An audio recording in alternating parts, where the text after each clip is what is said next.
ये बढ़ा जाएगा कि इसमें आगे किस तरीके से सुधार किया जा सकता है, या फिर एक होल कम्युनिटी को किस तरीके से हम एक खुशहाल जीवन या फिर खुशहाल समाज प्रदान कर सकते हैं, उसकी बात करी जा सकती है।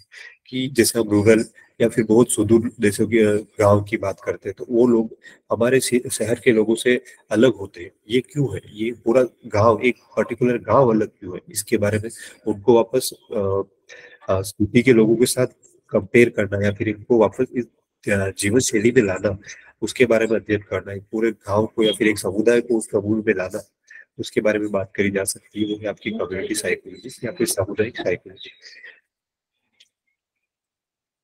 सर स्क्रीन शो नहीं हो रही है। एक मिनट, प्रेजेंटेशन नहीं दिख रही आपको? Yes sir.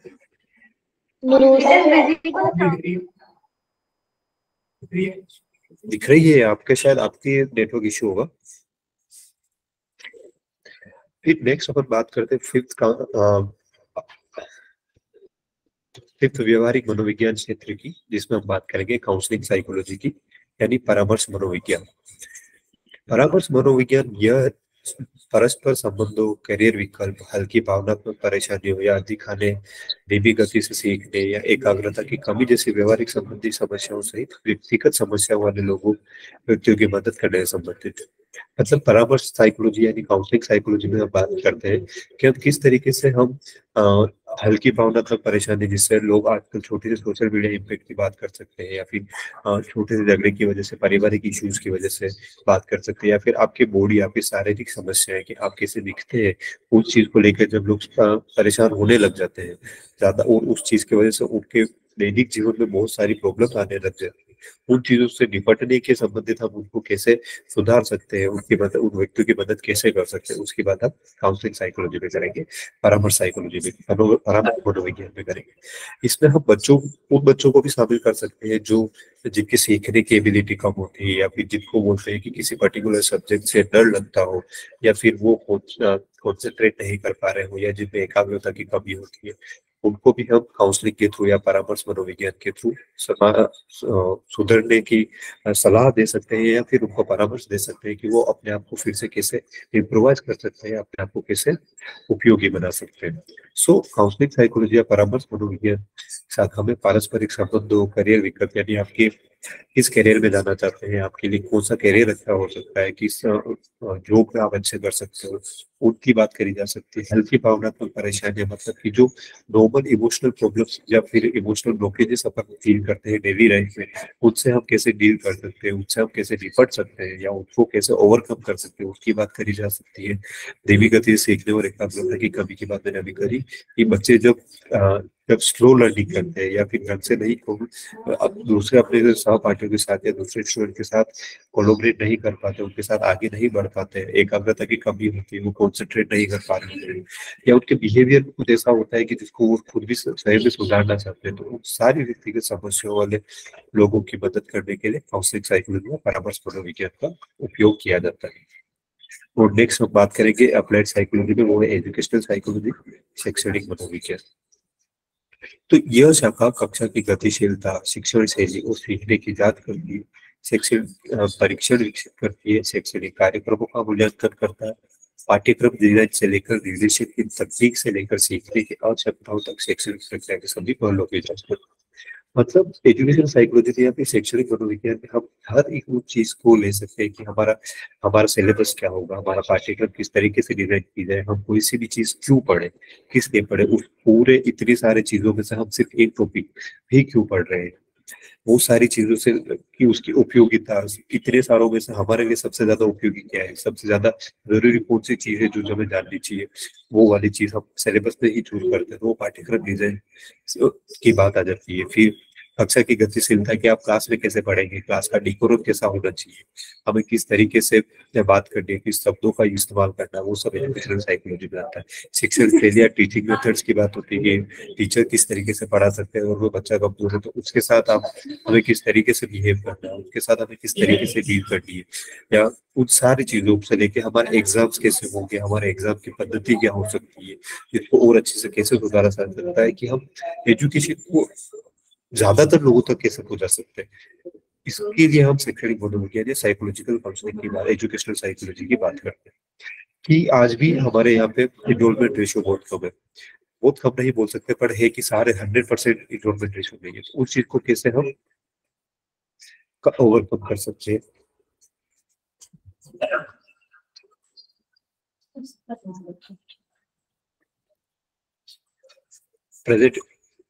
प्रेजेंटेशन दिख रही है? तो इसको ओके। सो एजुकेशनल साइकोलॉजी यानी शैक्षणिक साइकोलॉजी में हम हर एक उस चीज की बात करेंगे कि टीचिंग पैटर्न से लेके, टीचिंग मेथड से लेके, स्टूडेंट्स के लर्निंग तक कि स्टूडेंट्स किस तरीके से अपने आप उन सारी चीजों को, उन सारे नॉलेज को अच्छे से ले सकता है, उस ज्ञान को, उस वीडियो को अपने दैनिक जीवन में उपयोग ले सकता है, उसको विकसित करना, और उन सारी चीजों को अपन एजुकेशनल साइकोलॉजी में रखेंगे। तो फिर हम बात करते हैं फोरेंसिक साइकोलॉजी। फोरेंसिक साइकोलॉजी यानी न्यायिक मनोविज्ञान। न्यायिक मनोविज्ञान क्या होता है कि ज्यादातर न्यायिक प्रणाली के भीतर काम करने विचाराधीन कैदियों और पीड़ितों की भावनात्मक और मनोवैज्ञानिक स्थिति का आकलन, पुनर्वास कार्यक्रम का मूल्यांकन, जैसे प्रत्यक्षदर्शी गवाही और साक्ष्य, जूरी चयन और पुलिस निरीक्षण आदि शामिल है। फोरेंसिक साइकोलॉजी में हम बेसिकली क्या बोल सकते हैं, एडवोकेट्स या फिर लॉ एंड ऑर्डर्स की बात करना करते हैं कि हम लॉ को कैसे इम्पोज कर सकते हैं, लॉ कानून व्यवस्था को किस तरीके से अच्छी बना सकते हैं, क्यों लोग कानून से या फिर उन नियमों को पालन नहीं करते जो समाज के लिए सही नहीं है, या फिर जो कैदी है, जो जेल में लोग रह रहे हैं, उनकी मानसिक स्थिति या फिर उनके मनोवैज्ञानिक स्थिति पे क्या प्रभाव पड़ता है वहां पे रहने की वजह से, उनका वहां रहने से उनके अंदर सुधार हो भी रहा है या नहीं हो रहा है, उन सबका आकलन कर सकते हैं। या फिर उसको वापस उन जेल में रहने वाली चीजों को, कि वहां पे उनको किस चीज की जरूरत हो सकती है, उसको भी हम सुधार सकते हैं कि कैदी किस तरीके से अपने आप को वहां से बाहर निकाल के एक सभ्य इस समाज में अपना योगदान दे पाए। उसके साथ साथ हम प्रत्यक्षदर्शी गवाही, यानी कि जब हम जज के सामने है तो गवाही की, प्रत्यक्षदर्शी के सामने गवाही हो रही है तो गवाही, गवाह से रिलेटेड जो भी साक्ष्य या फिर जूरी चेक, हम कौन क्रिमिनल है नहीं है उनका चयन, पुलिस प्रशिक्षण, यानी कि पुलिस जब इन्वेस्टिगेशन कर रही है उस टाइम उनको क्या क्या चीजें ध्यान रखनी चाहिए, किन चीजों को नहीं टच करना चाहिए, किस तरीके से वहां पे एक प्रॉपर या फिर सिस्टमेटिक तरीके से कार्य करना चाहिए, उन सब की बातें हम फोरेंसिक साइकोलॉजी यानी न्यायिक मनोविज्ञान में करते हैं। इसमें मेजरली हम कैदी और पीड़ितों की भावनात्मक और मनोवैज्ञानिक स्थिति का आकलन वाला एग्जाम्पल आपको ज्यादा अच्छे से समझ में आ ही जाएगा कि कैदी जेल में किस तरीके से रह रहे हैं, उनका वहां पे रहने की वजह से उनकी मानसिक स्थिति कैसी हो गई है, उनके अंदर सुधार हो रहा है या वो और ज्यादा स्ट्रेसफुल या फिर एंजाइटी से ग्रसित हो रहे हैं। वहां से बाहर आने के बाद क्या वो फिर वापस इस सोसाइटी में, इस कल्चर में, इस लोगों के बीच रह पाएंगे नहीं रह पाएंगे, उन सारी चीजों को हम फोरेंसिक साइकोलॉजी में अध्ययन करते हैं। सॉरी, कि जेल की उपयोगिता क्या हो सकती है, ये हमें फोरेंसिक साइकोलॉजी में कैदियों के बीच में उनके अध्ययन करने से ही पता चलेगा। जेल होने का फर्क भी है या नहीं है, इम्पोर्टेंस भी है या नहीं है। सातवां हमारा होगा क्षेत्र होगा अप्लाइड साइकोलॉजी या फिर व्यवहारिक मनोविज्ञान के क्षेत्र में, वो है इंडस्ट्रियल और ऑर्गेनाइजेशनल साइकोलॉजी, औद्योगिक या संगठनात्मक मनोविज्ञान। इसमें हम जो बात करेंगे वह करेंगे कि कर्मचारियों के चयन और भर्ती, प्रदर्शन मूल्यांकन, कार्य प्रेरणा से लेकर नेतृत्व तक कार्य सेटिंग में व्यवहार के सभी पहलुओं की जांच करता है। उद्योगों और संगठनों की समस्याओं के लिए मनोविज्ञान का पहला अनुप्रयोग बुद्धि योग्यता परीक्षण का उपयोग करके कर्मचारियों का चयन और भर्ती किया जाता है। इसको इजी वे में हम समझे तो ये चीज है कि इंडस्ट्रियल और ऑर्गेनाइजेशन साइकोलॉजी में हम रिक्रूटमेंट किस तरीके से लेंगे, रिक्रूटमेंट में हम कौन कौन से टेस्ट को अप्लाई कर सकते हैं, नहीं कर सकते, उनमें किन किन बातों को हमें ध्यान रखना है। फिर हम जब टेस्ट ले रहे हैं उस समय किस बातों का ध्यान रखना है। फिर टेस्ट लेने के बाद जब रिजल्ट दे रहे हैं या फिर उनको चेक कर रहे हैं, टेस्ट को चेक कर रहे हैं, प्रदर्शन का मूल्यांकन कर रहे हैं, उसको किस तरीके से मूल्यांकन करना है। फिर कार्य प्रेरणा की मोटिवेशन, टीम वर्क, आप टीम वर्क कैसे कर सकते हो, एज एन आप किसी इंडस्ट्री या फिर किसी फील्ड में हो तो आपका प्रदर्शन आपके टीम वर्क के ऊपर डिपेंड करता है कि आप कितना अच्छे से टीम वर्क कर पा रहे हो। नेतृत्व, नेतृत्व यानी आपकी लीडरशिप क्वालिटी, कि आपके अंदर लीडरशिप क्वालिटी है या नहीं है, या फिर किस तरीके से आप लीड कर सकते हैं अपने फील्ड में, अपने करियर में। उन सारी चीजों के बारे में हम इंडस्ट्रियल या फिर ऑर्गेनाइजेशनल साइकोलॉजी, औद्योगिक या संगठनात्मक मनोविज्ञान में उसके बारे में या उसके पहलू में बारे में पढ़ते हैं। इसके लिए जो है बुद्धि या फिर इंटेलिजेंट टेस्ट या फिर एप्टीट्यूड टेस्ट जो हम सोचते हैं, जब बैंकिंग के एग्जाम में हम देखते हैं एप्टीट्यूड टेस्ट लिए जाते हैं कि कुछ क्वेश्चंस बनाए जाते हैं मेंस के, साइंस रीडिंग कम्प्रहेंशन के, और उसके बेसिस पे आपका चयन किया जाता है कि आप उस जॉब को करने के सक्षम है या नहीं, या फिर जॉब को करने के लायक है या नहीं। वो सारा डिजाइन करना, वो सारी पद्धतियां, वो सारी विधियां इंडस्ट्रियल साइकोलॉजी या फिर और इंडस्ट्रियल और ऑर्गेनाइजेशनल साइकोलॉजी, औद्योगिक साइकोलॉजी में आती है। ठीक है, तो इसमें हम बेसिकली वही कर्मचारियों की चयन और भर्ती, प्रदर्शन मूल्यांकन, कार्य प्रेरणा से लेकर नेतृत्व तक, कार्य सेटिंग में व्यवहार के सभी पहलुओं की जांच करने तक, सारी चीजें, मतलब एज एन एम्प्लॉय आप किस तरीके से अपने 100% कंपनी में दे सकते हैं, आपका प्रोडक्शन, आपका आउटपुट किस तरीके से हम ज्यादा ले सकते हैं। इंडस्ट्रियल साइकोलॉजी में सारे पहलुओं की बात करते हैं, उसमें आपके पर्सनालिटी से लेके आपके लीडरशिप क्वालिटी से लेके आपके इंटेलिजेंस लेवल से लेके आपके प्रॉब्लम सॉल्विंग तक, हम सारे एस्पेक्ट को इंडस्ट्रियल साइकोलॉजी के पार्ट्स में पढ़ते हैं। अब हम बात करेंगे कि जब हम साइकोलॉजी या फिर मनोविज्ञान के क्षेत्र में दोनों में जहाँ की उपयोगिता होती है, बुनियादी और व्यवहारिक दोनों फील्ड जब साथ में कार्य करते हैं, तो उसके अंदर कौन कौन से फील्ड आ सकते हैं, मतलब both basic and applied field of psychology. उसमें पहला आएगा आपका डेवलपमेंटल साइकोलॉजी यानी विकासात्मक मनोविज्ञान। विकासात्मक मनोविज्ञान का सिंपल मीनिंग यही है कि शिशु, बाल, किशोर और वयस्क विकास पर अनुसंधान आयोजित करता है, परेशान बच्चों के साथ नैदानिक कार्य करता है, माता पिता और स्कूलों के लिए सलाहकार के रूप में कार्य करता है। मतलब हमारा डेवलपमेंट, हमारा जो डेवलपमेंट हो रहा है, हम जिस जिस तरीके से ऊपर हमारी एज बढ़ रही है, हमारे शरीर में, हमारे मानसिक स्थिति में परिवर्तन होते हैं, उन परिवर्तनों को हम कैसे स्वीकार करें, उसको हम किस तरीके से अच्छा आउटपुट दे पाए, उसके बारे में हम डेवलपमेंटल साइकोलॉजी में बात करेंगे। हमारे साथ बच्चों के साथ नैदानिक कार्य की जिस तरीके से हमारी एज बढ़ती है, सब लोग अपना 100% या फिर कुछ बच्चे परेशान हो जाते हैं कि हमारे शरीर में ये सारी चीजें क्यों हो रही है। उसके लिए हम उनको काउंसलिंग के थ्रू या फिर क्लिनिकल काउंसलिंग के थ्रू हम उनको सुधार सकते हैं, उनको बता सकते हैं कि ऐसा उनके साथ ही नहीं हो रहा है, और उससे उनका पूरा आउटपुट हम वापस दे सकते हैं। मतलब उनके डेवलपमेंट, वो जिस तरीके से उनका विकास हो रहा है, उस तरीके से वो समाज के साथ या फिर इन्वायरमेंट, पर्यावरण के साथ कैसे अपने आप को जोड़ कर रख सकते हैं, वापस अपने आप को कैसे सही रख सकते हैं, उसके लिए हम डेवलपमेंट साइकोलॉजी में बात करते हैं। माता पिता और स्कूलों के लिए सलाहकार के रूप में कार्य करते हैं, मतलब कि हम सबको पता है 10th के बाद हमें एक सब्जेक्ट चूज करना पड़ता है, हमें एक स्ट्रीम चूज करनी पड़ती है, वो 10th के बाद होती है। जब तक आप 10th पास नहीं करो, एक सर्टेन एज, एक उम्र को पार नहीं करते, तब तक आप उस स्टेज तक नहीं आते हो। उस स्टेज पे आपको एक निर्णय लेने के लिए उनको उस सलाहकार के रूप में माता पिता और स्कूल के टीचर्स हो गए, अध्यापक लोग आपकी हेल्प करते हैं। वो हम सब उस सारे एस्पेक्ट को हम डेवलपमेंटल साइकोलॉजी यानी विकासात्मक मनोविज्ञान में पढ़ते हैं। दूसरा क्षेत्र है बेसिक और अप्लाइड साइकोलॉजी, जिसमें दोनों का यूज होता है, वो है इन्वायरमेंटल साइकोलॉजी यानी पर्यावरण मनोविज्ञान। मतलब शहरी शोर, भीड़ भाड़, पर्यावरण के प्रति दृष्टिकोण और अंतरिक्ष में मानव उपयोग के प्रभाव का अध्ययन करना, ये मनोविज्ञान पर्यावरणीय मुद्दों पर सलाहकार के रूप में कार्य करता है। मतलब इन्वायरमेंटल साइकोलॉजी में हम उन चीजों की बात करते हैं जहाँ हम इन्वायरमेंट से कनेक्ट कर पाते हैं। जैसे हम बात करते हैं सस्टेनेबल डेवलपमेंट, जब सस्टेनेबल डेवलपमेंट की बात करी जाती है, अगर आप एक पेड़ काट रहे हैं किसी अपने स्वार्थ के लिए या फिर किसी डेवलपमेंट, किसी विकास कार्य के लिए, तो आपको एक पेड़ की जगह 10 पेड़ लगाने पड़ेंगे।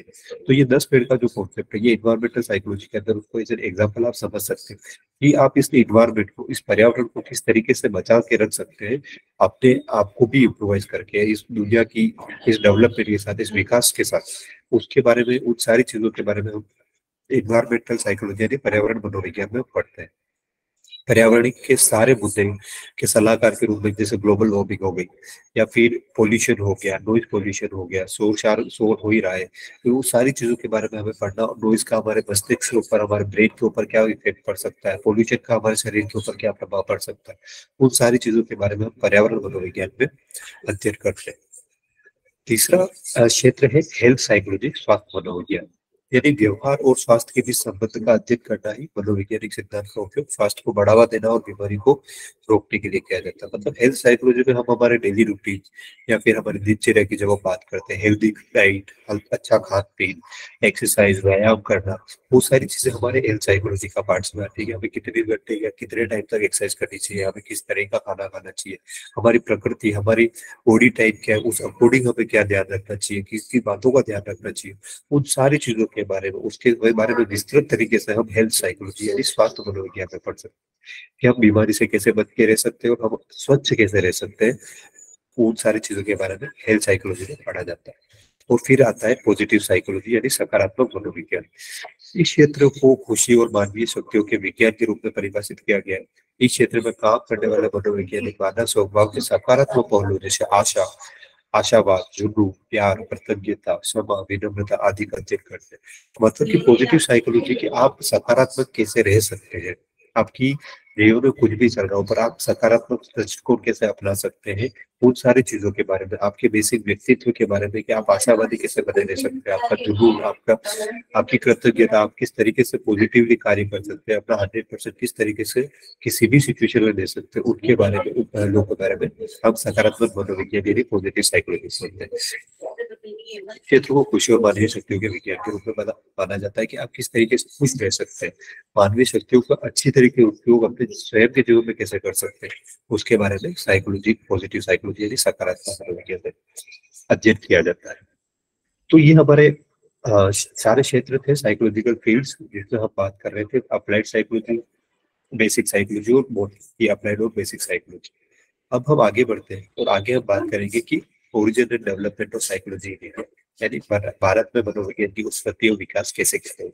तो भारत में आने से पहले पहले हम बात करेंगे कि विश्व में मनोविज्ञान की शुरुआत कैसे हुई। तो पहले शुरू में मनोविज्ञान जो था दर्शन शास्त्र यानी फिलोसफी का पार्ट था, बट विलियम वुड ने जर्मनी के लीप्जिग विश्वविद्यालय में 1879 में पहली फर्स्ट साइकोलॉजिकल लेबोरेटरी स्टेब्लिश करी थी और वहां से फिर साइकोलॉजी के बारे में अध्ययन करना शुरू हुआ और वहां से साइकोलॉजी का आगे बढ़ना शुरू किया, जिस वजह से पहली प्रयोगशाला थी first lab of psychology William would ने स्टेब्लिश करी थी, इसलिए इन्हें फादर ऑफ साइकोलॉजी भी बोला जाता है।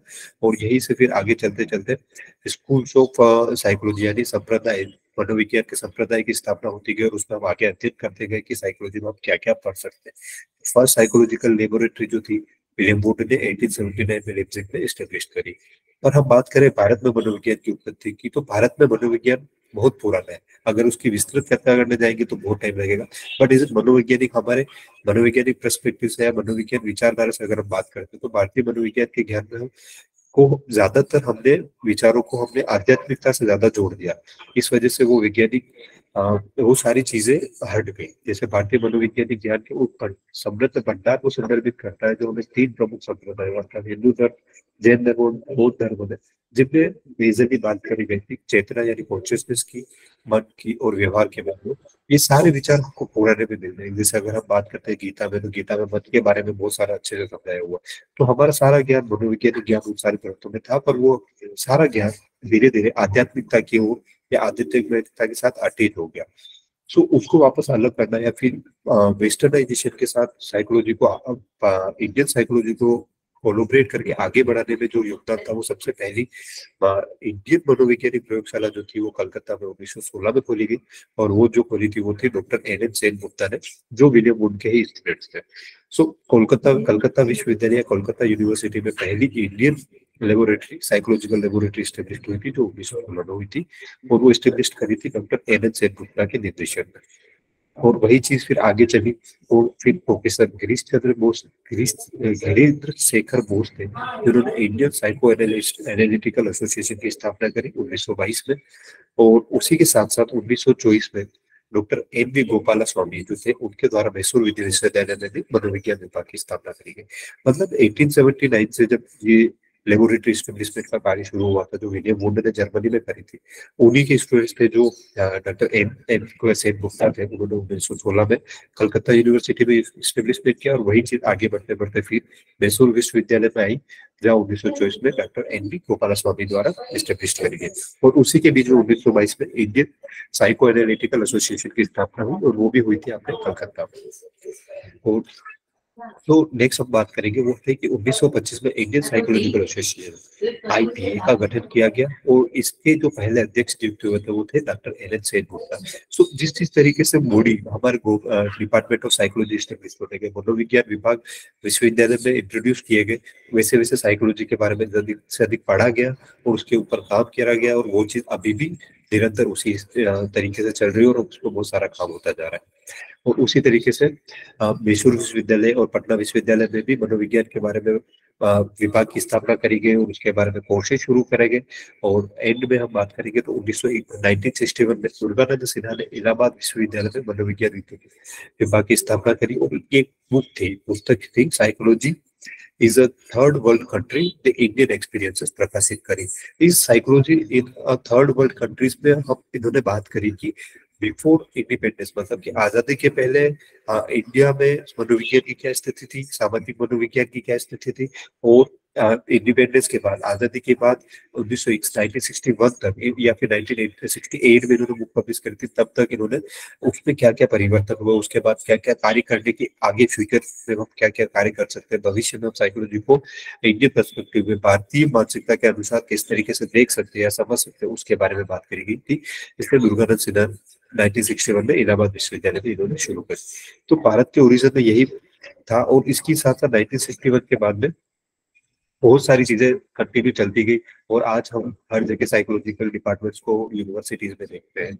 तो ये हमारा था भारत भारत में मनोविज्ञान की उत्पत्ति और विकास। तो इस तरीके से विकास होता गया और मनोविज्ञान के बारे में हमें पता चलता गया। दैट्स व्हाई आज हम और आप ऑनलाइन मोड में भी मनोविज्ञान के बारे में इंफॉर्मेशन या फिर जानकारी प्राप्त कर पा रहे हैं।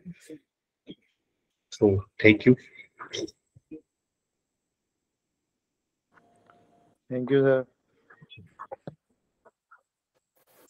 Thank you sir. Thank you sir. अगर आपके कोई क्वेश्चन पे तो आप पूछ सकते हैं। आपकी थैंक क्वेरी यू है sir. Thank you sir. Hello hello. Hello sir. Yes. Sir सामुदायिक और समाज दोनों ऑलमोस्ट एक ही है, तो फिर इनको अलग अलग क्यों रखा? इनमें अंतर क्या है फिर? सामुदायिक और समाज में अंतर ये है कि सामुदायिक हम एक पूरी सोसाइटी होल सोसाइटी की बात करते हैं। जब हम बात करेंगे शहर की या फिर एक गांव की, तो हम पूरे गांव की बात करेंगे, उसमें बॉयज गर्ल्स कोई भी आ सकता है, किसी भी तरीके से आ सकता है। बट जब हम कम्युनिटी की बात करते हैं, बेसिकली एक ग्रुप की बात करते हैं कि ग्रुप किस तरीके से अलग हो गया, उस सिर्फ उन कुछ लोगों के ग्रुप की बात करेंगे कि उनको हम किस तरीके से इस जीवन शैली में उन लोगों के साथ वापस लाया जा सकता है। समाज में हम बात करेंगे बड़े बड़ी चीजों के बारे में कि एक समाज किस तरीके से बना, समाज की विचारधारा किस तरीके से आई, वो सारी चीजें किस तरीके से हुई। जो सामाजिक परिवेश में अपन देखते हैं कि एज एन एग्जाम्पल अपन देख सकते हैं, समाज की जितनी भी बुराइयां हैं, सती प्रथा या फिर बाल विवाह, ये सामाजिक बुराई है। ये एक कम्युनिटी की है, कुंबे की नहीं है। ये सामाजिक कुरीतियां है। तो उसके बारे में जब स्टडी करी जाती है कि ये क्यों हुई, इसको किस तरीके से रोका जा सकता है, उन सारी चीजों के बारे में बात करना सामाजिक हो गई। वही बात करी जाती है कि एक कोई ग्रुप है, सिर्फ एक ग्रुप को हम किस तरीके से सुधार सकते हैं, उनको किस तरीके से ला सकते हैं। जैसे हम बात कर सकते हैं कि कोई एक ग्रुप है जो अभी भी क्या बोल सकते हैं कि पुराने तरीके से जी रहा है। उस तरीके से जी रहा है कि उन्हें कुछ भी नहीं पता है कि गाड़ी क्या होती है, उनको कोई डेवलपमेंट उन्होंने नहीं देखा है।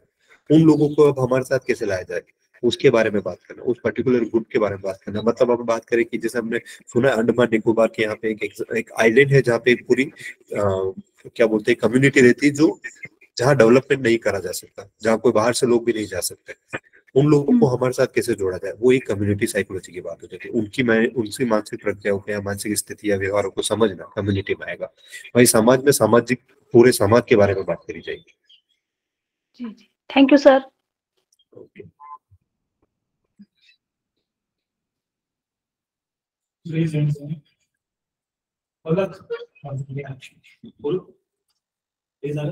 हाँ पलक, हाँ आप कुछ पूछना चाहते हैं? Palak, you raise your hand. नहीं सर, मैंने रेज नहीं किया।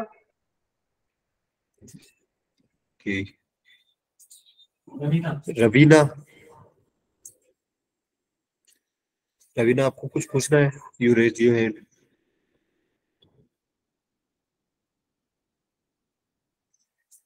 नहीं sir. Okay okay, so thank you.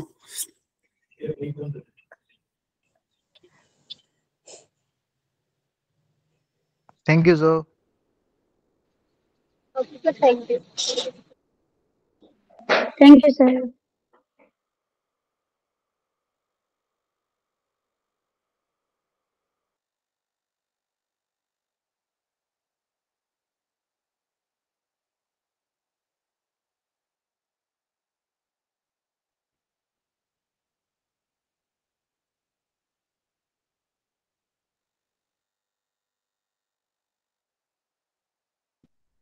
Thank you so much, sir.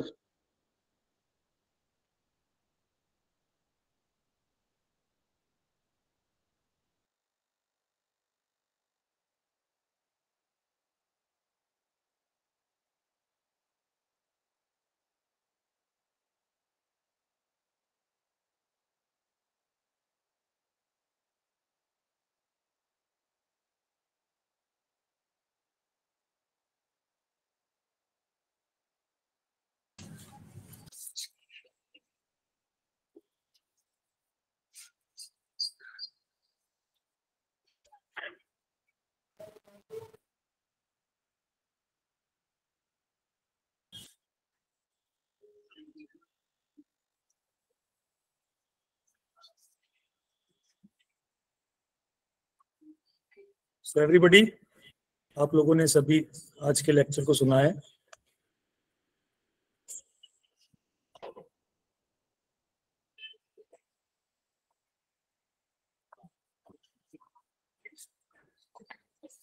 So very interesting to note कि आज बहुत मनोविज्ञान की जो डेवलपमेंट के बारे में बात हुई, special reference to development of psychology with reference to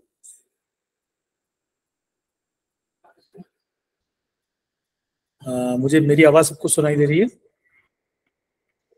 Yes, sir. Yes, sir.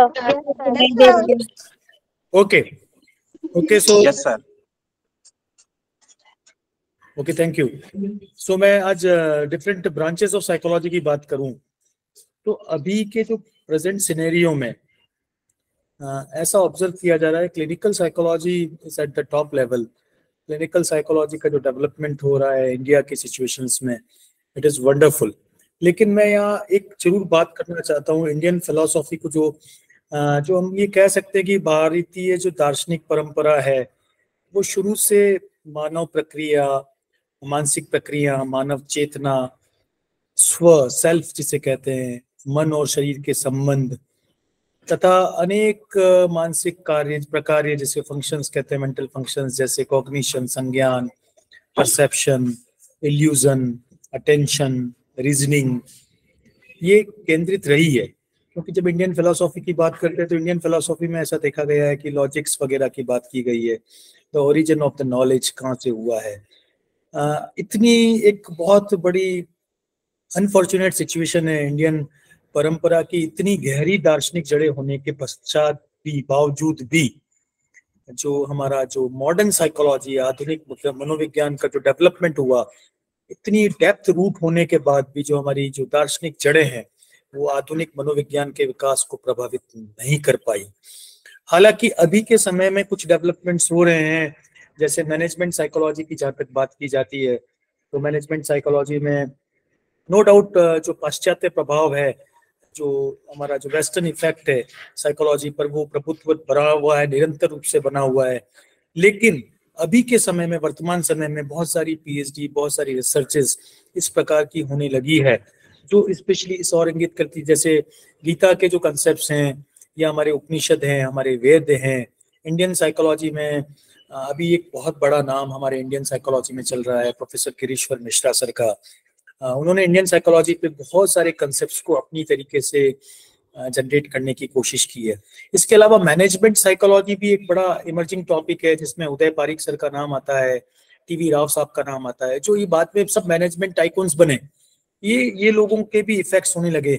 और जहां हम डॉक्टर NN सेन गुप्ता की बात करते हैं, जो हम कह सकते हैं कि फादर ऑफ इंडियन साइकोलॉजी कह सकते हैं, जिन्होंने 1922 में इंडियन साइकोलॉजिकल एसोसिएशन की स्थापना की थी।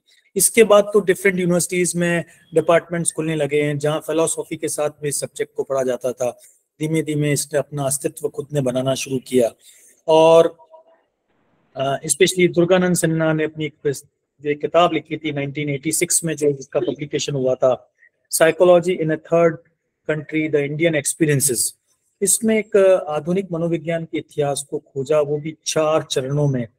ये बेसिकली जब 4 लेवल्स की बात करते हैं तो फर्स्ट लेवल जो स्वतंत्रता की प्राप्ति तक था, ये एक ऐसा चरण था जिसमें experimental psychology, psycho analytical psychology और साइकोलॉजिकल टेस्टिंग पर बहुत ज्यादा बल दिया जाता था, जिसमें पाश्चात्य देशों का जो मनोविज्ञान था, वेस्टर्न कंट्रीज का जो मनोविज्ञान था, वो इस पर इफेक्ट डालता था। लेकिन सेकंड जब स्टेप में बात की जाए 1960 तक, इसमें विविध प्रकार की जो शाखाएं जन्म ली मनोविज्ञान, भारतीय मनोविज्ञानों की इच्छा थी कि पाश्चात्य मनोविज्ञान को भारतीय संदर्भ से जोड़ा जाए। इस प्रकार के कुछ डेवलपमेंट्स हुए 1960 के बाद। भारतीय समाज के जो समस्या केंद्रित अनुसंधान होने लगे, और उसके बाद लेटर ऑन हम जो चौथा चरण 1970 के अंतिम समय में कुछ साइकोलॉजिस्ट, देशज मनोविज्ञान का उदय हुआ। उन्होंने पाश्चात्य ढांचे को नकारने की बात शुरू करी, हमारे सामाजिक एवं सांस्कृतिक रूप से सार्थक ढांचे पर आधारित मनोविज्ञान की बात करना शुरू किया। और वर्तमान समय में बहुत सारे, हम लोग नो डाउट फिजियोलॉजिकल साइकोलॉजी से बेस्ड हैं, हमारा एक इंटर रिलेशन है, इसका सब स्वरूप है, लेकिन साथ में आयुर्वेद, योगा, इस प्रकार के concept, alternative medicines, clinical psychology के साथ साथ इस डेवलपमेंट्स हुए जो कि इंडियन साइकोलॉजी को डेवलप कराने में बहुत महत्वपूर्ण रोल प्ले करते हैं।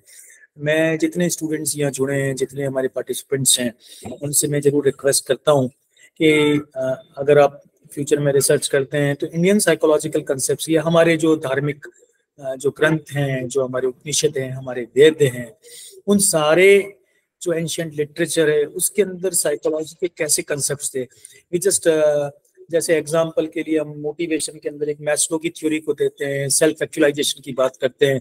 इंडियन कॉन्टेक्स्ट में बात की जाए, हमारी जो हिंदूवादी परंपरा के आधार पर बात की जाए, हमारी इंडियन कल्चर, भारतीय परंपरा के आधार पर बात की जाए, तो स्पेशली कहना चाहिए मोक्ष को एक सेल्फ एक्चुअलाइजेशन की स्टेज माना गया। सो इन दैट मैनर भारत में मनोविज्ञान का विकास चल रहा है। विकास की इसी कड़ी में हम लोग इस प्रकार की वर्कशॉप का एक आयोजन किया है, और अभी जो मनोविज्ञान के अनुप्रयोग हैं, बहुत सारे कुछ डेवलपमेंट्स हैं मैनेजमेंट के साथ, और कुछ विशिष्ट प्रकार की समस्या न्यूरो लिंग्विस्टिक प्रोग्रामिंग के साथ, जो हमारी कॉग्निटिव साइकोलॉजी के बहुत सारे एस्पेक्ट्स हैं। इसके अलावा भी बहुत सारे एरियाज ऐसे हैं जिसमें इंडियन साइकोलॉजी अपना रोल प्ले करने लग गई है, जैसे डिफरेंट स्पोर्ट्स एकेडमीज हैं। उसके अलावा जो डेवलपमेंट के एरियाज हैं, चाहे वो ट्राइबल एरिया हो, चाहे वो इंफॉर्मेशन टेक्नोलॉजी हो, चाहे वो फॉरेंसिक साइकोलॉजी हो, इस प्रकार के डेवलपमेंट्स में साइकोलॉजी के प्रिंसिपल्स, चाहे वो हमारी सेना की साइकोलॉजी हो, चाहे वो हमारी सोशल साइकोलॉजी तो शुरू से ही एक टॉपिक रहा है इंडियन फिनोमिना में। सो इंडियन सिचुएशंस के बेस पे साइकोलॉजिकल प्रिंसिपल्स का डेवलपमेंट कंटिन्यूअसली हो रहा है। कुमकुम सिंह ने अपना एक हैंड रेज किया। Kumkum, you want to say something please?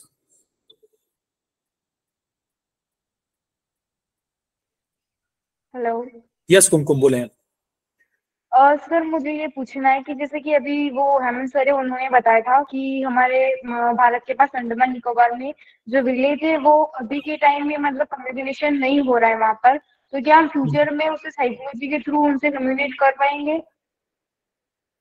देखिए, इसमें जो कम्युनिटी साइकोलॉजी की बात की जाती है, इट्स मतलब एक इससे एक जो हमारी सोशल साइकोलॉजी है उसका भी एक अपर जो हैंड है, कम्युनिटी की बात की जाती है। सो अगर हम लैंग्वेज को समझने लग जाएंगे और इंटरेक्शंस बढ़ना शुरू हो जाएंगे, अभी आप देखिए अंडमान निकोबार द्वीप समूह वगैरह में इस प्रकार की कुछ रिमोट एरिया में ट्राइब्स हैं, वो चाहे किसी भी स्टेट में हो सकती है, चाहे वो मणिपुर में ले लें, चाहे वो सिक्किम में ले लें, बहुत प्रकार के ट्राइब्स हैं जो बिल्कुल अलूफ है हमारी नॉर्मल सोसाइटी से। उसमें कुछ इस प्रकार की सामाजिक प्रथाएं अभी भी चल रही है। I can, because I belong from Rajasthan, so Rajasthan की ट्राइब का भी एक कल्चर है, चल रहा है, जो बड़े पहले कभी किसी जमाने में एक प्रथा होती थी, मोताणा करके कहा जाता था, मौत और आना, मतलब किसी की डेथ हो जाती थी तो फाइनेंशियल रूप से उसको ओवरकम किया जाता था। उसके बाद चढ़ोतरा किया जाता था अगर कुछ पेमेंट नहीं देता। अभी इस प्रथा ने एक दुष्प्रथा का रूप ले लिया है। एवरीबडी, किसी नेचुरल डेथ में भी वो लोग मनी के डिमांड करते हैं। यहाँ साइकोलॉजी का इंटरवेंशन की बहुत ज्यादा जरूरत है इस प्रकार के सिस्टम में। सो कुमकुम, यू हैव आस्क्ड वेदर अगर इंटरेक्शंस के द्वारा हम लोग एक बार आना जाना शुरू करेंगे तो हमारे जो उनकी प्रॉब्लम्स हैं, जो सोशल प्रॉब्लम्स हैं, जिसमें I just don't want to interfere about उनकी जो कम्युनिटी है, उनके नॉर्म से, उसमें बहुत ज्यादा इंटरफेरेंस नहीं, लेकिन जहाँ जहाँ एविल्स हैं, जहाँ जहाँ दुष्ट चीजें हैं, उनको हम ठीक करने के लिए प्रयास जरूर कर सकते हैं। सो लैंग्वेज समझना उनकी, ये लैंग्विस्टिक्स वालों का कार्य है और डेफिनेटली इस बारे में कुछ कार्य चल रहा है। कुछ लैंग्वेजेस को आइडेंटिफाई कर लिया गया है। बहुत सारी लैंग्वेजेस हैं, आपको मालूम है, ऐसा कि इस तरीके से संभव नहीं हो पाता, लेकिन फिर भी अगर इंटरेक्शंस कंटिन्यूसली किया जाए तो इस प्रकार से प्रॉब्लम का सॉल्यूशन हो सकता है। So it is 4:58 now. हमारा जो एक कंप्लीट टाइम है, हमारा आज से 4 से 5 बजे का समय है, वो आप लोग मेरे साथ रहे। कल के लिए एक छोटा सा इंस्ट्रक्शन है, मीटिंग लिंक यही रहेगा। यस कुमकुम, यस कुमकुम। मुझे सर मैं ये बोल रही हूँ कि जैसे कि काउंसलिंग साइकोलॉजी में है, तो उस काउंसलिंग कर अपन किसी सुसाइड करने वाले इंसान को बचा सकते हैं, नहीं बचा सकते हैं? यस, ऑफ कोर्स आप बचा सकते हैं अगर आपने इंटरवेंशन सही किया है। तो सुसाइड के लिए अभी आप जो हमारे राजस्थान के अंदर जो कोटा शहर है, उसमें इस प्रकार की इवेंट्स को बहुत ज्यादा देखा गया कि बच्चे जो हमारी डॉक्टरी की पढ़ाई के लिए प्रिपरेशंस के लिए आते हैं, एंट्रेंस टेस्ट के लिए या इंजीनियरिंग की पढ़ाई के लिए आते हैं, जो एक ये कहना चाहिए टैलेंटेड ब्रेन होते हैं, वो उस प्रेशर को हैंडल नहीं कर पाते। जो counselling how to handle the pressure बड़ा इंपॉर्टेंट रोल प्ले करता है। सो सुसाइड से पहले तो बच्चा वो डिप्रेशन की स्टेज में जाता है। उस डिप्रेशन की स्टेज से ओवरकम करने के लिए क्या किया जाए, इंस्टेड ऑफ मैं अभी देख रहा था कि ऐसे पंखे बनाए गए जो स्प्रिंग वाले, जिसपे लटकने से आदमी नहीं मरता। मुझे लगता है कि इससे ज्यादा अगर काउंसलिंग की फैसिलिटीज प्रोवाइड की जाए और जो वर्क बर्डन है उसको कम किया जाए, पेरेंटल काउंसलिंग की बहुत ज्यादा जो पेरेंट्स के जो एक्सपेक्टेशंस हैं, उस एक्सपेक्टेशंस को कंट्रोल करना बहुत जरूरी होगा। तो काउंसलिंग के द्वारा इन सब चीजों को रोक सकते हैं, 100% रोक सकते हैं। सुसाइड करने वाला व्यक्ति अगर एक किसी अच्छे सीनियर काउंसलर के पास या किसी प्रैक्टिशनर के पास जिसको एक्सपीरियंस है काउंसलिंग का, अगर उसके पास चला जाता है तो डेफिनेटली उसके सुसाइड को प्रिवेंट किया जा सकता है। सो कुमकुम, अगर काउंसलिंग फील्ड अभी बहुत इमर्जिंग फील्ड है और specially during the Covid time, Covid time के समय काउंसलर का कितना इंपॉर्टेंट रोल रहा आप सभी को मालूम है। हमारे शहर में उदयपुर में भी हम लोगों ने काउंसलर की टीम थी and just connected with the Saurashtra university also. वहाँ के जो हेड हैं प्रोफेसर योगेश जोगसन सर, उन्होंने भी एक 50 बच्चों की एक टीम बनाई थी। वो जगह जगह काउंसलिंग प्रोवाइड करते थे। इवन मैं भी कई हॉस्पिटल्स में और during Covid time I went there and I जो डेथ गोइंग पेशेंट्स थे उनकी विश को जनरेट किया कि उनकी लाइफ है अभी बाकी और they are important for the society. इस तरीके से हमने उनकी काउंसलिंग करी और काफी सफल रहे हम उन लोगों को ठीक कराने में। So the counselling very emerging field है इंडिया के सिचुएशंस में। बहुत सारे डिप्लोमाज हैं, आप करिए, स्पेशलाइजेशन लीजिए और डेफिनेटली सोसाइटी और नेशन के डेवलपमेंट में अपना योगदान दीजिए। यशु जोशी एंड कोमल योगी। यशु जोशी, आपका क्वेश्चन पूछिए प्लीज।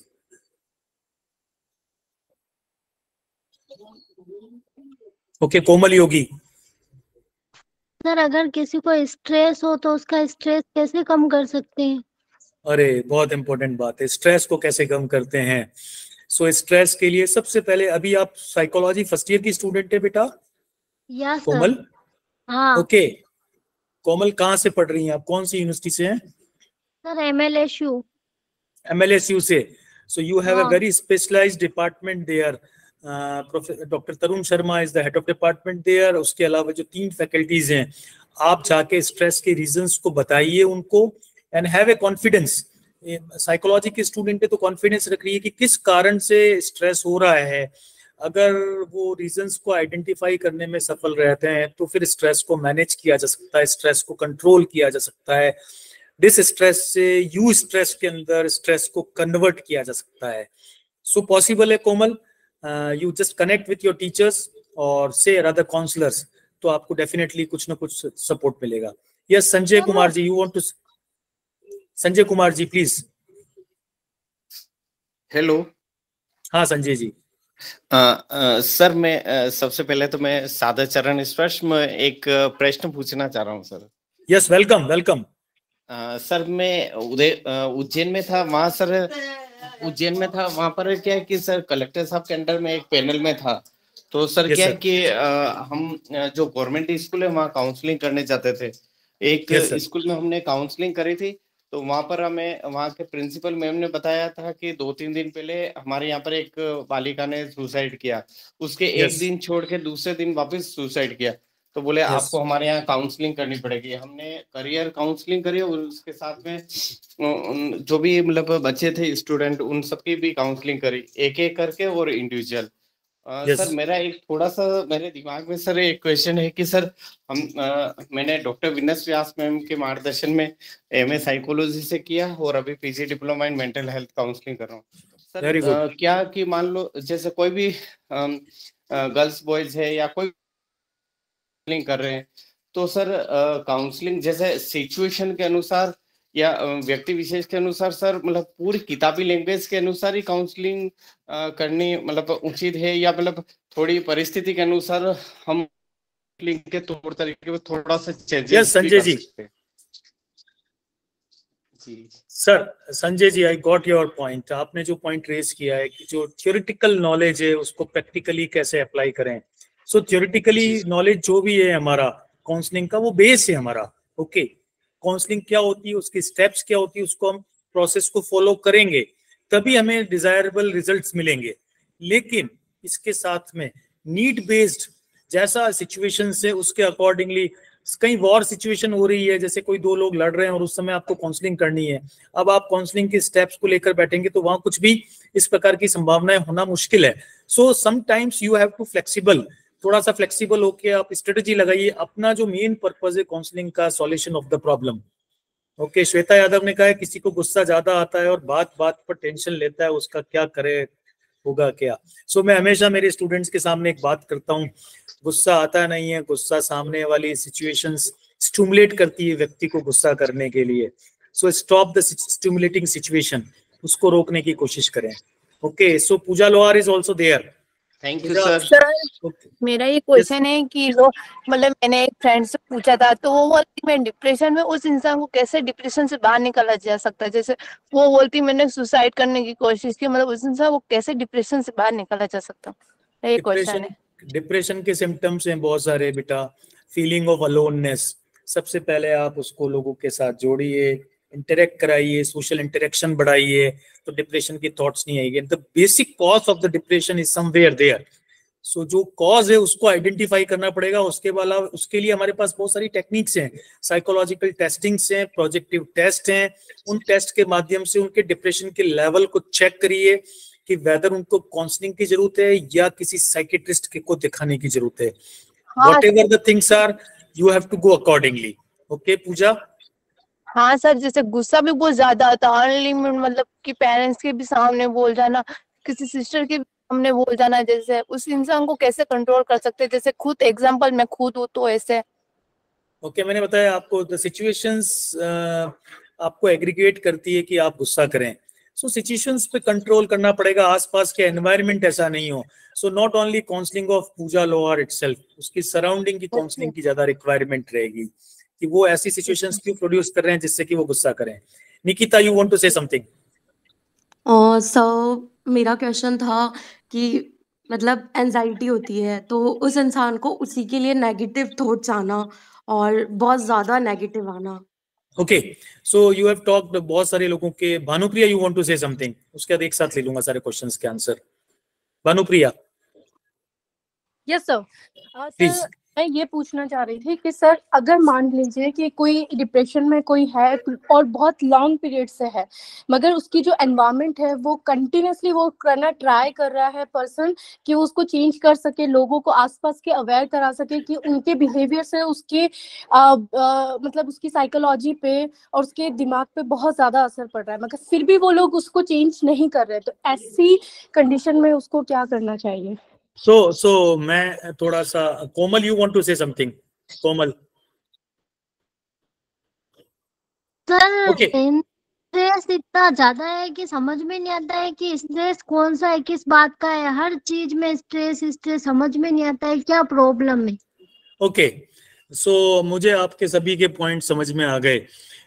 ये मेरी वर्कशॉप का एक आउटपुट निकल कर सामने आ रहा है कि मुझे साइकोपैथोलॉजी पर, क्लिनिकल साइकोलॉजी पर और एज वेल एज साइकोथेरेपीज पर, काउंसलिंग पर डिफरेंट वर्कशॉप्स की जरूरत है। So ready for the next workshops.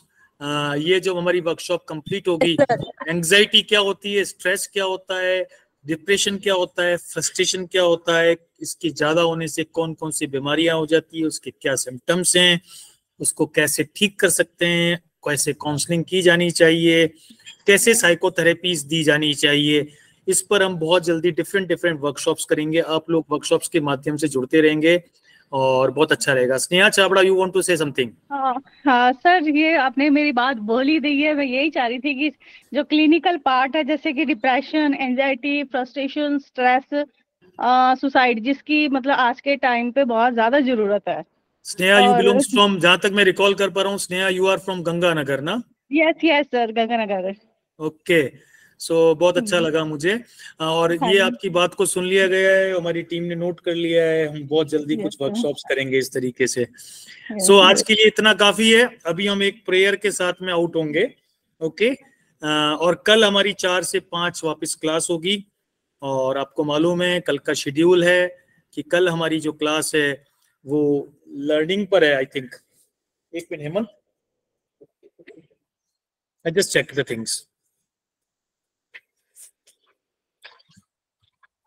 कल की जो क्लास है वो लर्निंग, रिमेम्बरिंग एंड थिंकिंग पर है। Learning, nature of learning, factors, methods and procedure of learning, learning curves, trial and error learning, learning by insight. So मैं यहाँ एक बात बहुत स्पष्ट कर दूं आप सभी लोगों को, ये मेरा जो मोटिव है, it is for understanding psychology.